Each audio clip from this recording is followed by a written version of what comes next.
matchup Thursday night. At the end, the Boilermakers came out with the victory, 69-64. Joining me on the show are two very special guests. This is Hoosier Sports Night.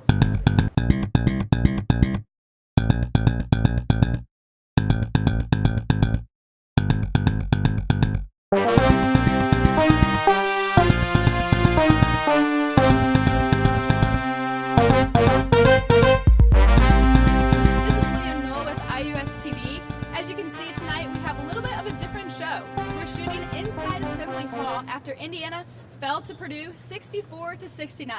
Standing with me today is Zane Piarli, the IDS basketball beat reporter. You've seen him before on Hoosier Sports Night, and tonight he's going to help me recap the game.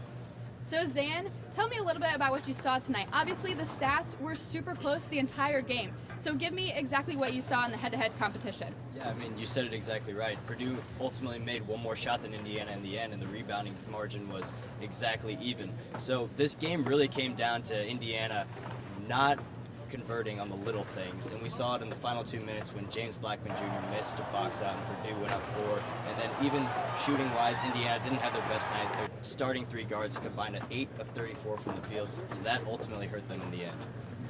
Now, also talking about some of these little things, the fouls tonight. We had 2 guys foul out. Purdue had a guy foul out. Talk about this double foul that caused a riot inside Assembly. Yeah, it was really interesting, and I've never seen something like this before. 44 seconds left. Caleb Swanigan, Purdue's big man, and Thomas Bryant, Indiana's big man, both fouled out at the same time on a play that was called a charge on one by one official and a block on the other by the other official.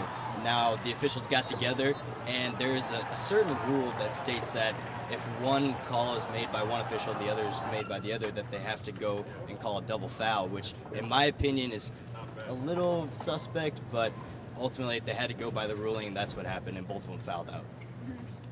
Now, this game obviously was very offensive the whole entire time, but what did you see defensively that Indiana did well or that they could improve on next game? Yeah, Indiana really defended the three-point shot well.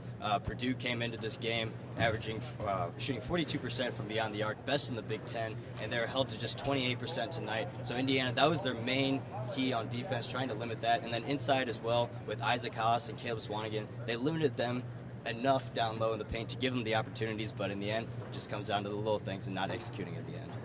Definitely. Thank you, Zan, for your time. And coming up next, we have another guest that you'll appreciate.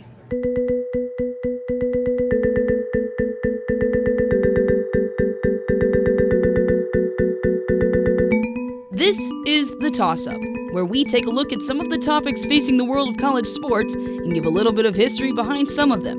We're not trying to change your mind. We just want to dive deeper into the topics that keep you tuned in to the teams you love. The Toss-Up, airing every Sunday during the 2017 semester.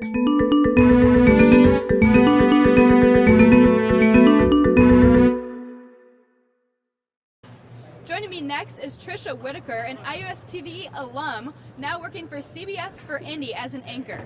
Now, Trisha, tell us a little bit about what this game meant to IU.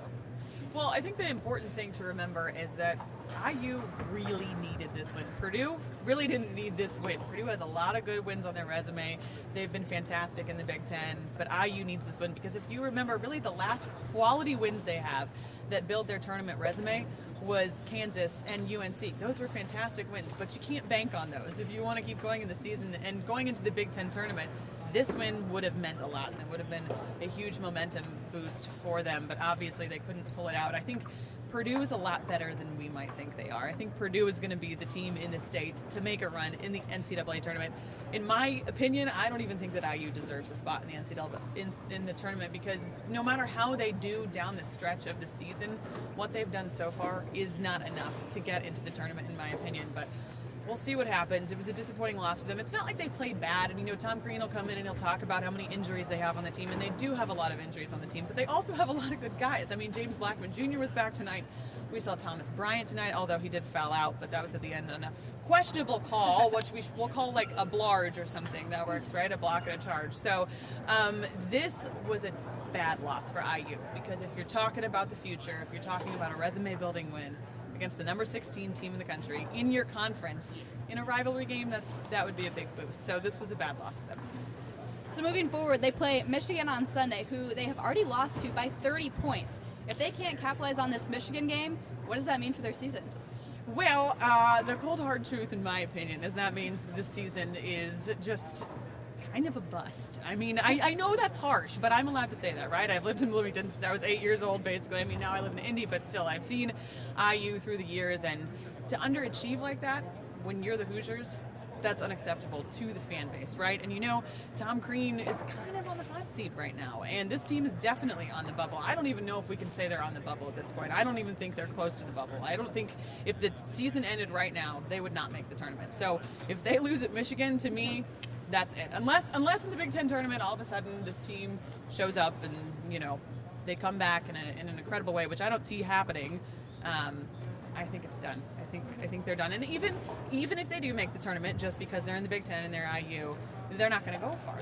They're not going to go far. And you can blame that on injuries, but at the end of the day, I just don't think they're a good enough team to make a splash. Well, you heard it from Trisha first. The Big Ten tournament is exactly where Indiana needs to step up their game. That's all we have for you tonight on Hoosier Sports Night.